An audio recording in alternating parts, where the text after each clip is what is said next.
Hello again, everyone, and welcome to our Oxford debate. After learning about vehicles in the sky and pods traveling at ultra high speed, we now want to discuss something that all of you know and might have an opinion on: cars.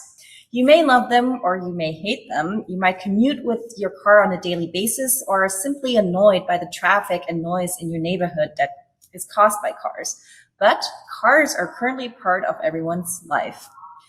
From 30-year-old models with high consumption combustion engines to new electrified engines or manual gear shifting to fully autonomous vehicles, or your own personal weekend sports car to car sharing services. Cars nowadays come in many forms and styles. The question we want to debate today is, should Biopolis, our green city of the future, be car-free? And the term car here refers to any vehicle that can transport approximately 1 to 5 people, regardless of its powertrain or its ownership. Now, what we will do is we will start with an initial audience poll where you can vote on whether you think Biopolis should or should not have any cars. After our debate, we will do an outgoing poll as well to compare and see if anybody has changed their opinion. Now I will start the poll.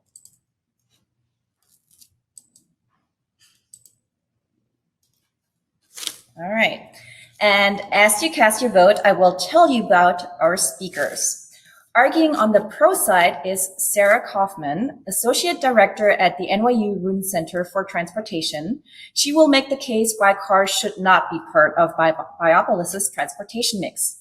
On the con side, we have Andrea Broaddus, Senior Research Scientist at Ford. She will tell you why cars are essential and should definitely be part of future mobility. Okay, so we have a couple more seconds for you to cast your vote.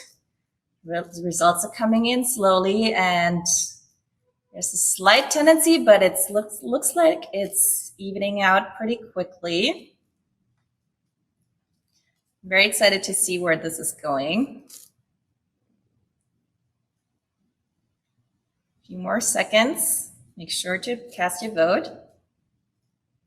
All right, so here are the results.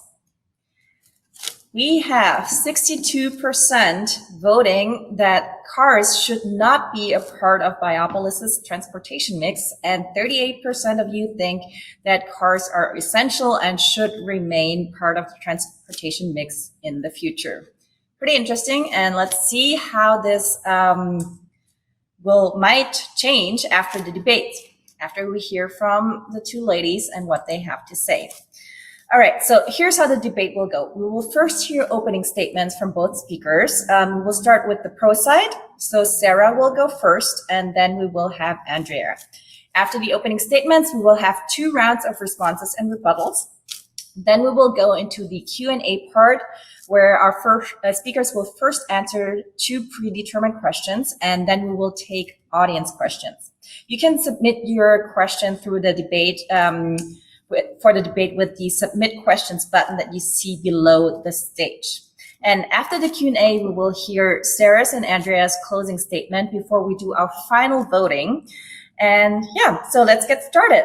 Should Biopolis, our green city of the future, be car-free? So Sarah, you are the first to start, and you have 3 minutes for your opening statement. Thank you, and thank you for inviting me here today. So the future Biopolis is a city of human-scale activity, cycling, dining, shopping, playing. So what is the purpose of allowing people to drive 2-ton machines when they are so pollutive, noisy, dangerous, expensive, and require an inordinate amount of space? I do think there is a place for vehicles in future cities, those used for emergency services like ambulances, and for dynamic transit, essentially microbuses that are smart, shared, electric, and autonomous. They should have specific allocated spaces. However, sorry about that. However, the human being driving her SUV to the office every day, that's not our future. We have so many other better modes available now. Subways, buses, taxis, bikes, mopeds, scooters, just to name a few.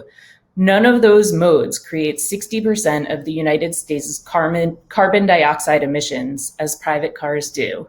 Even when cars are electric, the friction of tires on asphalt releases harmful particles into the air. How can we promote a future in which we can't breathe? Moreover, private cars are a major threat on city streets. In New York City alone, drivers have killed 175 people so far this year. Around the world, 1.35 million people die every year from car crashes. Guess what? That's just a touch more than the number of people who have died this year from COVID, a crisis for which we have shut down the entire world, worn masks, and are racing for a cure. Where is the shutdown, the protective measures, and the urgency for car safety? Because we know at least part of the cure is limiting interactions between cars and people, and that's what the city of the future should aim to do.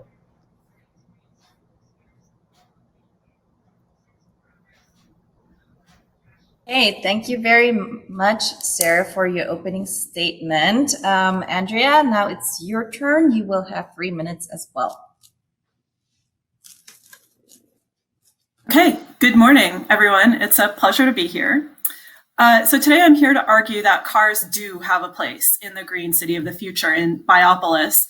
But first, I want to tell you just a little bit about where I'm coming from. My first career was in environmental advocacy. I personally lived car-free for 12 years with my bicycle as my primary mode.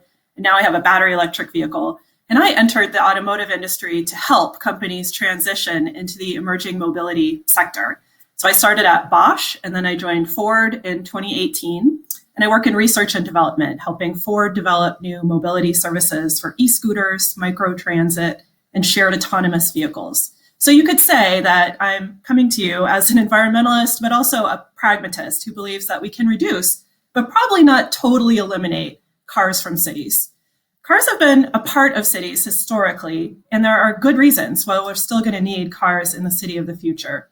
So car is a modern term. When cars first appeared in cities, they were called horseless carriages because they directly replaced horse-drawn carriages, which were essential to human transportation going back to the beginning of cities over 3,000 years ago.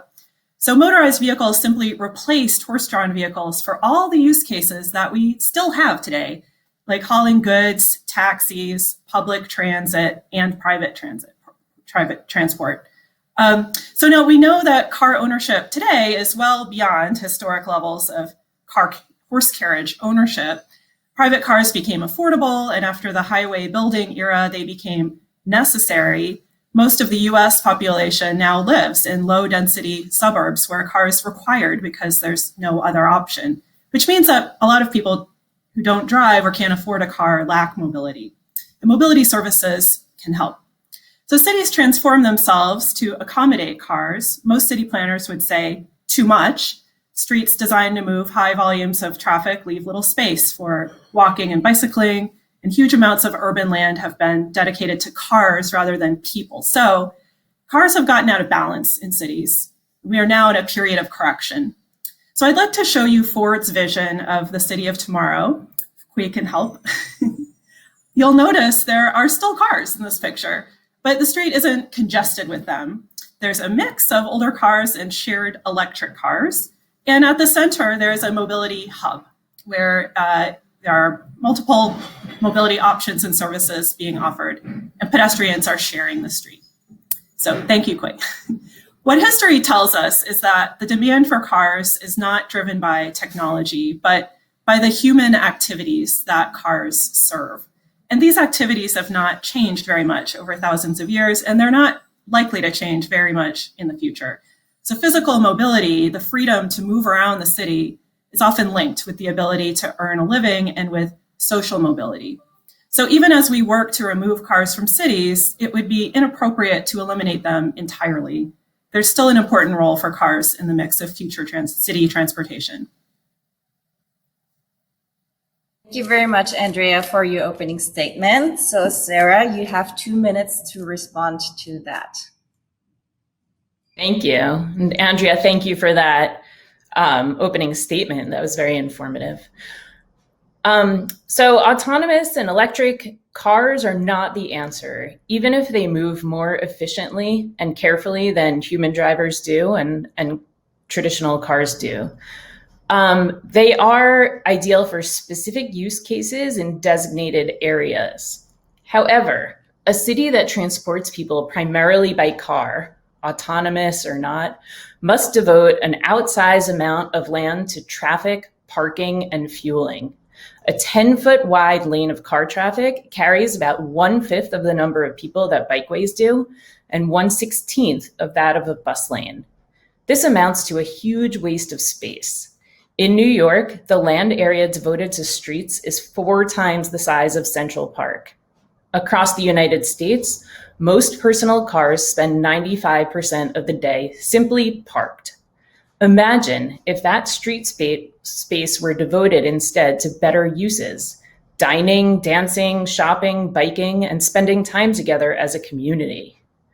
We've already seen successes in cities that have banned cars from major corridors, including Freiburg, Paris, and Madrid.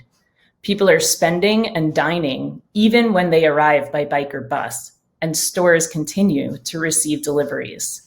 So commercial activity continues. These human scale activities are limited. Sorry, my Siri keeps popping up. These human scale activities are limited by the dominance of vehicles. In the image Andrea showed of the future, the street design has not changed much from the present, including dominance of car traffic and overly narrow bike lanes. What's clearly lacking in this vision of the city is street life, human interaction, and physical activity.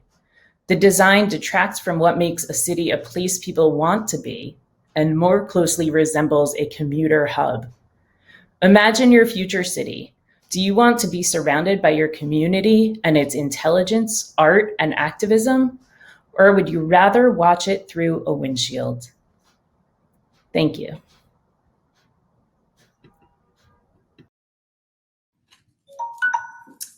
Perfect. Thank you very much, Sarah, for your response. Andrea, you will also have 2 minutes to respond to that.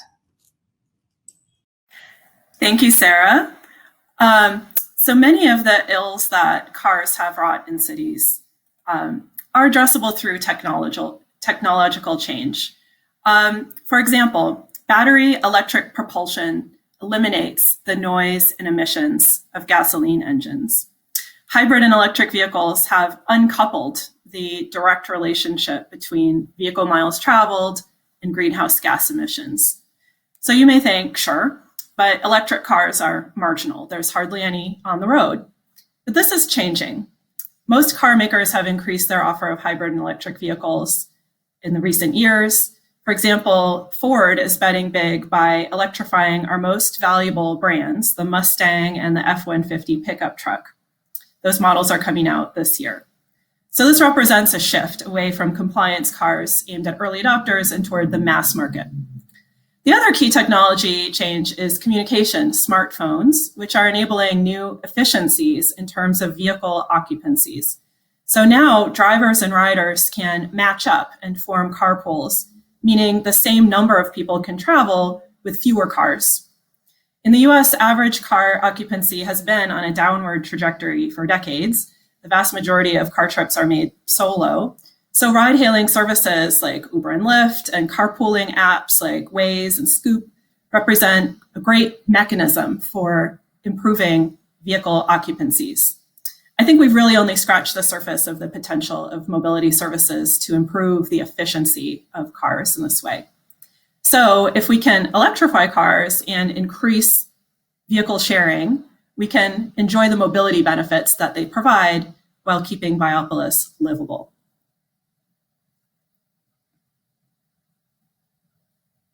Andrea, for that argument. And we are going back to Sarah for your rebuttal and another 2 minutes.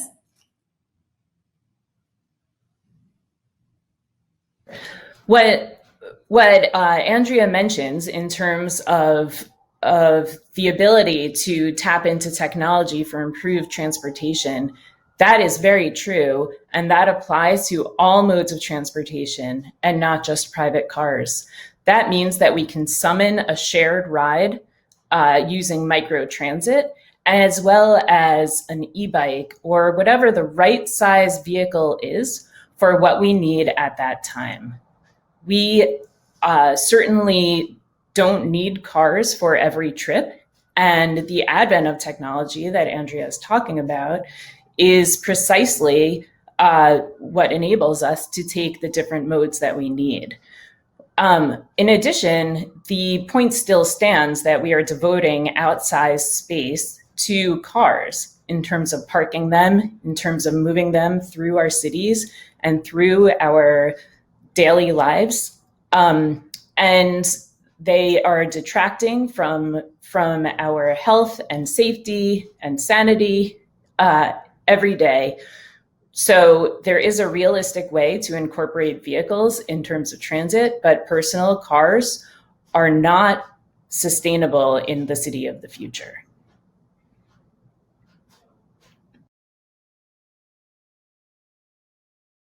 Sarah, for that statement. And Andrea, now your final rebuttal before we go into the Q&A part.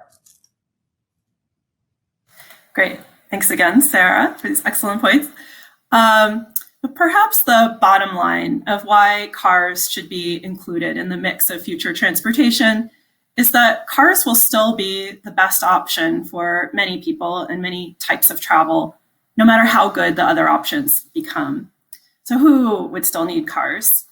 Let's think about people with mobility impairments, people who can't walk or ride a bike. Personal transport is essential for people with mobility impairments to access education, healthcare, employment. People who have heavy things to carry. This is a very traditional niche for cars, like luggage or young children and their accessories. This is where we see really strong car ownership because the car is a storage space in part. Another classic use case is first mile, last mile to transportation, from public transport to the airport to the train station. This is where I see shared mobility services filling an important niche, but more on a car-sized vehicle that can get you there reliably and directly. And finally, first responders who need to get places fast with specialized gear like police, fire, emergency services. The car is going to still remain a perfect vehicle for those uses. So I want to emphasize again that most of the US population still lives in suburbs with densities that are too low to support fixed route public transit, and that mobility services fill this gap with an affordable, on-demand way to substitute for car ownership. So we can expect automation to improve safety and reduce crashes in both the urban and suburban environment. So for all of these reasons, I believe we still need cars and still need some higher speed roads in the green city of the future, Biopolis.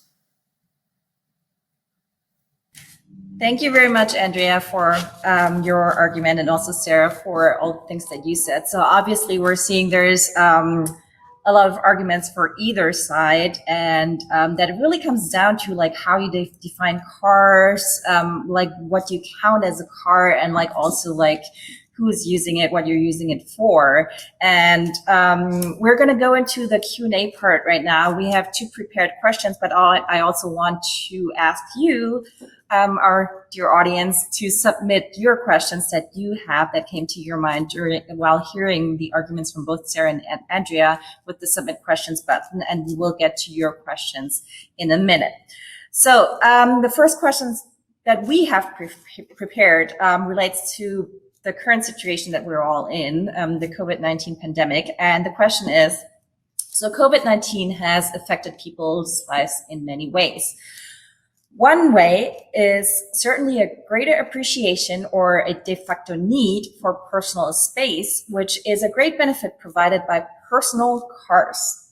So how do you see this new mindset or appreciation of your own clean space and method of travel affect your argument for or against cities free of personal cars? So Sarah, you are first to respond to this question. You have 2 minutes. Thank you. So cars are comforting during the time of COVID, and I highly empathize with that notion. I do want to say that COVID is not the only event this year. We've seen massive wildfires, ice caps melting, and record high temperatures all over the world, all due to climate change. COVID and climate change are simultaneous emergencies. And while COVID will hopefully have run its course within a few years, climate change will not unless we act. Our fossil fuel dependent transportation systems not only emit environmentally disastrous gases and fluids, but they also contribute to urban sprawl. The availability of cars and roads leads to more road building, which gives rise to farther flung housing, a cyclical pattern that is environmentally devastating. What we did see during COVID is an explosion in popularity of micromobility, including bikes, scooters, and mopeds, and even some development of mobility services and devices for people who are more mobility impaired. City residents are riding these devices in record numbers. There is a way to travel while maintaining social distancing and staying healthy. And yes, they're rideable in winter, as our friends in Copenhagen and Amsterdam have shown us. Not every city resident can ride a bike, and it's not the best choice for every trip. But encouraging their use among those who can, when they can, will make traffic safer for pedestrians and will reduce crowding on transit during a time when we need social distancing.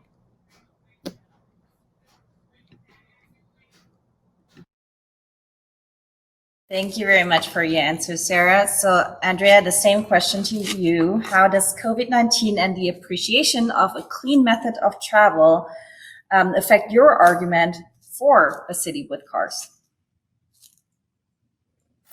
Thanks for the question. This is great. It is true that people have increased their use of cars during the pandemic.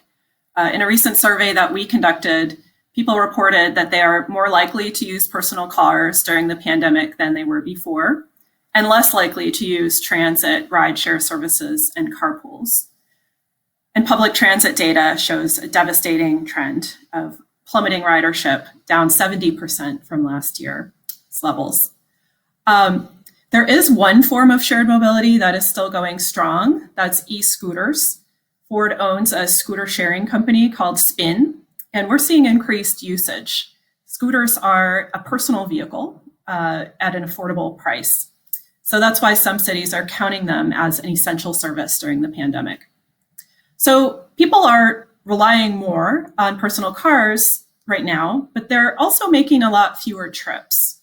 So COVID has accelerated long-term growth trends in online shopping and telecommuting. So for example, e-commerce was 11% of retail sales last year in 2019, but it was 16% last quarter, according to the census. Last year, about 3% of workers regularly worked from home, but a recent national survey from Stanford found that now 42% of workers are telecommuting from home, which is a factor of 10 increase. So the big question is, what will happen in the longer term? Which of these behavioral changes will stick? And will people continue to suppress their travel in these ways? Will they return to using shared modes like public transit? So many experts, including me, expect that these behavioral changes will stick around in the longer term and become a new normal. We're not expecting things to go exactly like they were before, but to see an increased use of e-commerce and working from home. People are changing their habits, and anecdotally, when I talk to people, they seem to be enjoying it and liking driving less and having more time in the day not spent in travel. Thank you. Great. Thank you very much, Andrea, for your answer. Moving on to our second question that we have, which goes in a similar direction, but with a slightly different perspective or angle. So many car companies are positioning future cars more and more as so-called third spaces, a place where you spend your time between work and home that will at some point even fully autonomously bring you from A to B. So if cars really become a third space, and basically an extension of your office, of your home, becoming a space where you can work and relax in, how does that affect the idea of, how does that, cars as a third space affect the idea of them being there in Biopolis or not? So Sarah, you can start again with your answer. Thank you. I think this is a really interesting question. So typically in the urban planning profession, a third place is typically a local, consistent source of community and comfort and resources, like a church or a senior center or a gym. So if we really want things like book clubs to take place in a car, which sounds nauseating to me, that would give rise to the idea of a shared many passenger vehicle, something owned by a community rather than a person and carrying large groups of people, which is far more preferable than a single occupant vehicle. If you live in a city and want to go somewhere other than work or home, you have approximately 1 zillion options. Art galleries, theaters, gyms, restaurants, bars, the list goes on. Do we need home offices on wheels? But let's imagine that people want to spend time in their personal vehicles as extensions of their homes or offices. Essentially, they're using public space for private interest. By that logic, I, as a non-car owner, could occupy the parking spot next to theirs for a storage unit, say, keeping my camping gear in there during the winter. Is that a legitimate private use of public space? I would argue that neither one is, and wheels don't make one more legitimate than the other. Furthermore, normalizing cars as relaxing spaces further pushes the narrative that long vehicle-based commutes are okay and should be encouraged. Again, that pushes urban sprawl, one of the major environmental issues of our time, and pollutes our lungs and our ears and our planet. Thank you. Thank you very much, Andrea. It's your turn to answer the question, how does the idea of cars as a third space affect your argument? Sure. So I have to say, Ford is a large company, and I'm not close to the marketing whizzes that came up with this third space concept. I'm in research, and I'm skeptical. So I wrote a paper a couple of years ago questioning the notion that people will spend significantly more time in cars with autonomy. Because again, human behavior is very stable over time.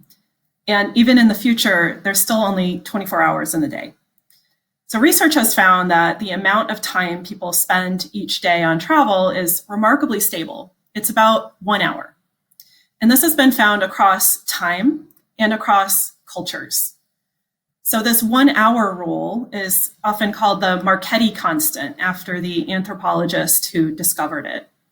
And it exists because people value other activities like working, raising children, sleeping, more than travel. So even if autonomy allows for some substitution of these other activities into cars, there are still constraints that will govern how much time you can really spend in a car, like work and school schedules that limit the time available in your day for travel. So I can also tell you that personal owned autonomous vehicles are very far in the future, if at all. Why? Autonomous vehicles are very expensive and very needy technology devices. They require a suite of expensive sensors, massive onboard compute power, and high-speed connectivity. And so that will change as more infrastructure that supports AVs gets built, but that's going to take decades. So for the foreseeable future, AVs will be produced in low volumes for commercial fleets. And their performance will be measured by their utilization rate, meaning how many customers they serve in a day. As many as possible is the goal. So the economics of AVs demand shared uses.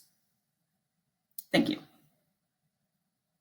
Okay, thank you very much, Sarah and Andrea, for answering that question. We're now moving into audience questions. And the first one that I want to ask first, thank you to our audience for submitting all these questions. The first one I want to ask comes from Jorge Aponte Gomez, and he said, how to help families and not only individuals, because bicycles and other, like individual mobility solutions that Sarah, you mentioned, serve individuals very fine, but like, what do you do if you have a family of 5 with like 2 kids and a baby and maybe a dog?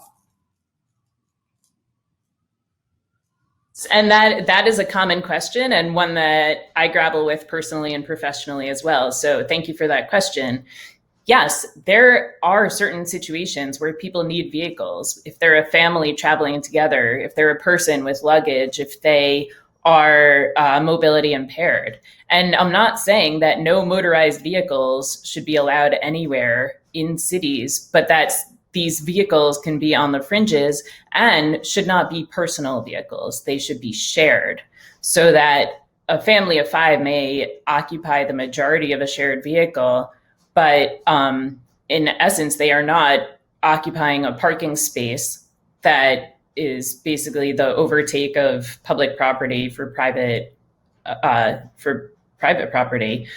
And so there are scenarios where it does make sense to ride in a vehicle, but these should be shared and they should be electric and they should be highly limited within cities. The fact is that these scenarios don't come up all day, every day for most city residents.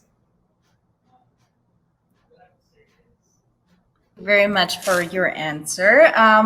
The second question I want to ask from the audience submissions is from Julia Reisemann, and she asked, as the car is in many cultures a status symbol and one of the few things people can own to show their riches, what could, or should replace a car? I feel like both of you could answer that. Like, this question helps Andrea a little bit more. So Andrea, do you want to comment on that first, and then we give Sarah the stage? Sure. Thank you for that point. It's a really important one. And one of the major reasons why we see emerging countries, car ownership going up exponentially. So, and that's an issue. I think in countries where cars have become, more of a burden and we're sort of saturated, that's less true.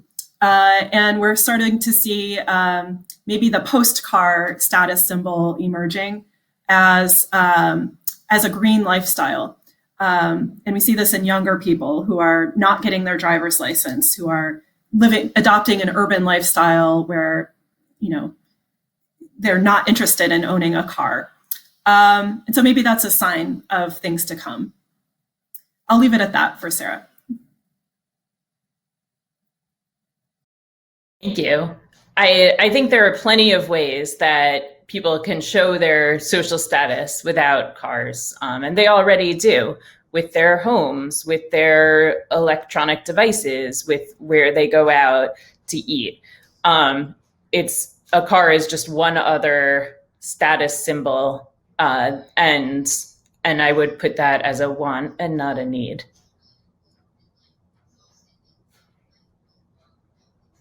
Thank you very much, Sarah and Andrea, for your answers to that. So the next question comes from Max Arnold, and he asks, how do you envision the edge of Biopolis, basically where you transition from personal cars to shared vehicles, if we do have, let's say, a limitation on personal cars within the city limits? How would you go from like being in your own car to shared cars? Like, would we have like tons of parking spaces there, or how can you guarantee a smooth transition? What do you think? Sarah, do you want to start? Sure. That's a great question. And I think that cars people will still rely on cars for reaching places outside of cities. Despite trains and buses being available, people will opt for cars. So that by taking the car from outside of the city into it, it requires parking of the vehicle, which is what I'm trying to avoid. But I do envision some kind of park and ride scenario where a person who would drive from outside of the city to the city would park their vehicle on the fringes and then use another mode, whether it's transit, whether it's shared microbuses, or a bike, or something that hasn't been invented yet, to get to their final destination. That's how I would see the transition occur. Andrea, do you have anything to add to that? Yeah, it's a great question. I would not be in favor of park and rides and more space devoted to parking. I think we have too much. But I do think that, smartphone technologies, like I was saying, really allow for drivers and riders to match. So you could imagine a scenario where you drive in solo, and when you cross that geofence into maybe a zone that's priced to discourage single occupancy vehicles, you pick up a rider. This happens often here in the Bay Area where I live. We call it slugging. To get across the bridge, you pick up a person so that you can qualify for the HOV lane. And that happens in a lot of places that have occupancy restrictions. So I imagine some apps emerging to fill that gap. Thank you very much for that. So now it's time for both of your closing statements. You both have 2 minutes before we then go into the final audience voting to see if you were able to convince any of our audience to change their minds. So Sarah, the floor is yours for the next 2 minutes. Thank you. So I wonder if anyone who's in the audience today who currently drives around within a city actually enjoys it, or really thinks it's the best way to get around. It's clear that from the congestion, safety issues, and climate crisis, that what we're doing now is not working. The future city, the future Biopolis, simply cannot consist of just an iterative improvement over what we have now. We have to think bigger. Our streets have for decades been a binary of cars and pedestrians. But now we're a spectrum of modes and speeds, everything from kids' scooters to flashy motorbikes. So let's match the right size vehicle to the need. If you need groceries, you can use the store's delivery robot. If you don't want to have grandma ride on the back of your bike to go to lunch, reserve her an accessible motorized scooter.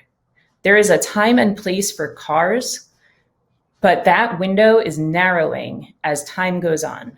By the time we reach the future Biopolis, we will have so many transportation options available that it's absurd to think personal cars will be necessary. I encourage you to move toward a brighter future with me and think bigger about what our streets can be. Thank you. So much for that closing statement. Andrea, you have 2 minutes as well. Thank you. So transportation is the largest sector contributing greenhouse gases to climate change, and we need to do something about it. But in the green city of the future, in Biopolis, there's still a role for zero emission cars as part of a full spectrum transportation service system that is serving the needs of everyone. So today I've argued that human needs drive the demand for travel, and that technology what fills those needs has changed and evolved over time. And as Sarah said, we can expect that to continue. We've seen some real revolutions in transport technology in recent years, from the Hyperloop to flying cars, and we can expect more. But travel demand has remained relatively stable by comparison, the ways in which people use these vehicles. And history tells us that these human activities are likely to remain stable. I have argued that technology can reduce the negative impacts of cars and improve their efficiency through electrification and increasing sharing. So we can reduce the number of cars required to move the same number of people by using apps and other ways of increasing ride sharing and reducing traffic congestion. And cars have arguably been bad for cities, but we're making corrections to restore urban livability, and we don't need to eliminate cars altogether to achieve that. Most of the US population still lives in low-density areas where mobility services provide an affordable on-demand option to supplement or replace car ownership with shared cars. And finally, I've argued that cars will be the best option for many people and many types of travel, no matter how good other options become. There's still a host of cases where the car is the right answer, like for people with mobility impairments, first responders, families. We'll still need private transport. So we should strive to reduce mass motorization while ensuring that every person has an equal opportunity for freedom of movement in the city. Physical mobility, the freedom to move around the city, is often linked with earning a living and social mobility. I would like to take a quick moment to commend the organizers on their bold gender balance of this panel today. It's been a pleasure arguing against Sarah. I think it's fitting that women should be debating the roles of cars in the green city of the future, because women are some of the most dedicated fans of private cars, let's face it, and we'll need to address the specific needs of women if we want to reduce personal car use. And that is something I personally am working on. So thanks for having me here today. Perfect. Thank you so much for your closing words, Andrea. Really appreciated that last comment. And also thank you, Sarah, and both of you for your insightful answers, for your arguments, for your visions of a possibly car-free city, or ideas and solutions how we can reduce the number of cars but still keep them in our lives. So now we will move to our final audience poll to see if the two ladies were able to convince you of their opinion or not. So I will start the poll right now. So you will again have 30 seconds to vote. And as you do, I wanted to take a moment to tell you a few quick interesting facts about cars. While I was doing research, I found out that there are about 2 billion parking spots in the US, which is about 8 times more than there are cars. But I think none of those parking spots are actually in Manhattan. Then the most famous already existing car-free city is probably Venice in Italy, that welcomes 30 million tourists in a normal year, not this year. And they can only explore the city of Venice by walking or with boats. And this year, the most congested city in the world was Bogota in Colombia, where drivers on average were spending about 191 hours in traffic. That is 8 days of just sitting in your car. So just a reminder, our initial poll had 38% of you voting against cars in Biopolis and 62% of you saying we should have cars in Biopolis. And now the results of the outgoing polls actually show a 50-50% vote. So we did have some movement. Some of you changed their minds and are now saying, okay, we maybe do not need cars after all. So I would say Sarah was able to convince a couple of people there, but still bravo to both of our speakers. All right. So thank you again very much, Sarah and Andrea, for participating in this debate of the Future Forum. A big thanks to everybody in the audience who participated in the poll and who was watching and joined us today. I hope you enjoyed this debate as much as I did. We will wrap up our program in the auditorium for the day, and we will continue with our workshop in the workshop room about sustainable supply chain management in urban areas.